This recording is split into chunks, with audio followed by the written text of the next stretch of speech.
Joey Stroop here, Bikeman Performance. Today we're bringing you to the dyno room.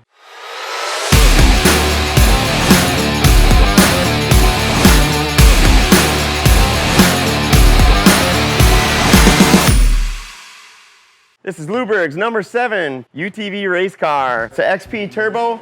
We have it on the dyno, doing some pre-race checks.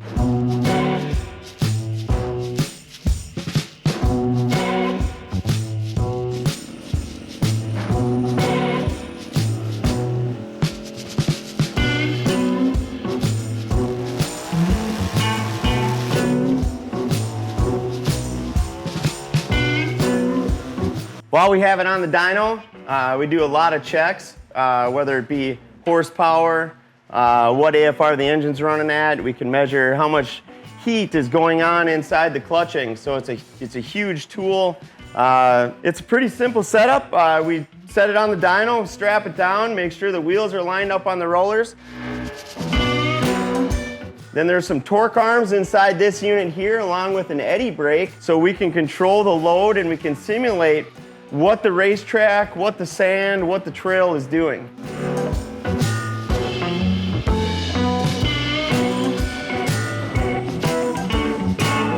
Yeah, some people wonder, why the hell do you dyno things? Well, it's important. One of the main things we use it for is clutching. So we can make sure that we're getting the most horsepower that the engine makes out the wheels. So whether we're at the racetrack or on the trails, we want to make sure that everything's doing exactly what we want it to do. Our dyno display is pretty simple. Over here you'll see speed in mile per hour. We also have RPM, horsepower and torque, AFR 1 and 2. We can monitor 2 different sensors on that. We can also measure boost. And we also have a rolling time graph here that measures horsepower and AFR. And we also have a lot of things in the car that we look at.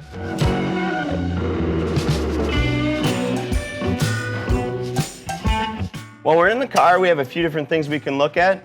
One very important thing is the AIM data recorder. It also has a live display where we can actually monitor many different things within the Razor ECU.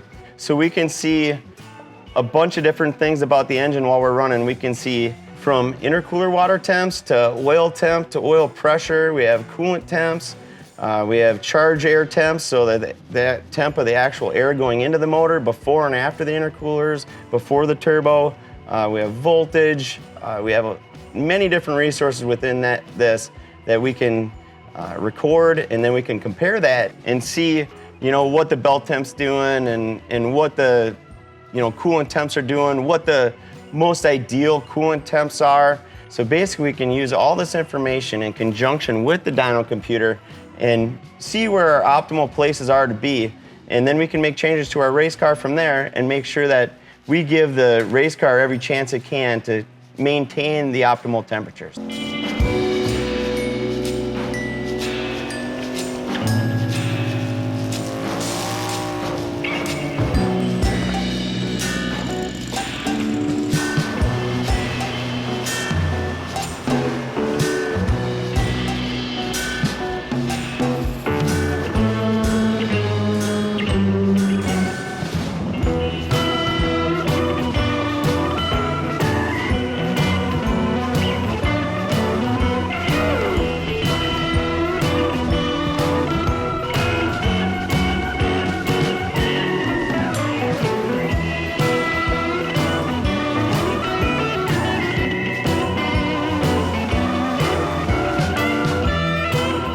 Yeah, as you can imagine, this is a pretty cool job. I'm thankful every day I get to make the coolest parts on the planet.